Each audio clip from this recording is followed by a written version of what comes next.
family! I wasn't just created weird. There have been things in my lifetime that have made me probably weirder than I should have been. First of all, there was the event when we had torn up our umpteenth kiddie pool and my parents were not going to buy us another one. So on a hot day in the middle of July, we decided these big black trash cans looked an awful lot like individual swimming pools.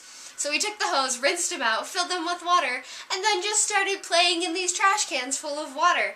And they had holes in the bottom, so we'd have to refill them every now and then. And when my mom heard us playing with the hose outside, she came out and was like, "Don't you use all my water!"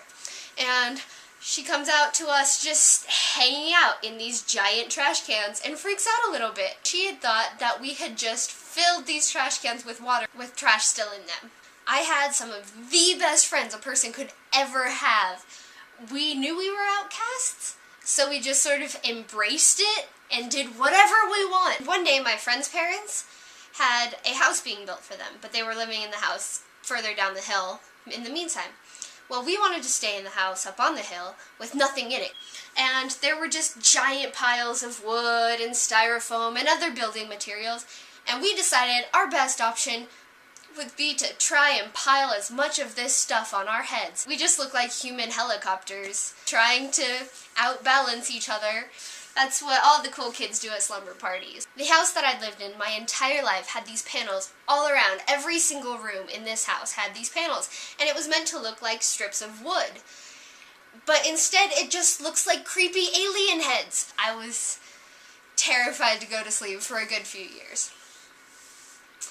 When I was younger, I would say about 3 or 4, my parents had decided the best thing that I needed was chocolate pudding. So I grabbed some chocolate pudding, and then I went to watch TV on my parents' bed.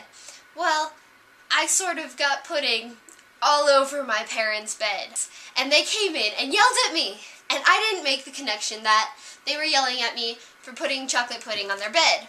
I thought that they were yelling at me for eating chocolate pudding. So there was a good few years where I didn't eat pudding at all because I thought I'd get in trouble for it. Now, I don't have pictures of these two events, but they are definitely defining moments of weirdness in my life. There was the time where my parents had painted the shed white, and we got a hold of the white bucket of paint and the paintbrushes. And once we saw them painting the shed, we were like, duh, that's what you do with it. So we took this white paint and we just painted everything. The other defining moment of weirdness that doesn't have a picture to go with was when I was younger, my mother had won a life-size cardboard cutout of Tony the Tiger. And I thought that was the coolest thing ever. Turns out it became my best friend. I wanted to go everywhere with that tiger. And then one day he just sort of disappeared. I needed real friends and not cardboard cutout friends. I was a pretty weird child, but that's not to say that I'm not a pretty weird adult. It's still really freeing to be really weird and do whatever I want all of the time. Adios, mi familia de YouTube! Aya!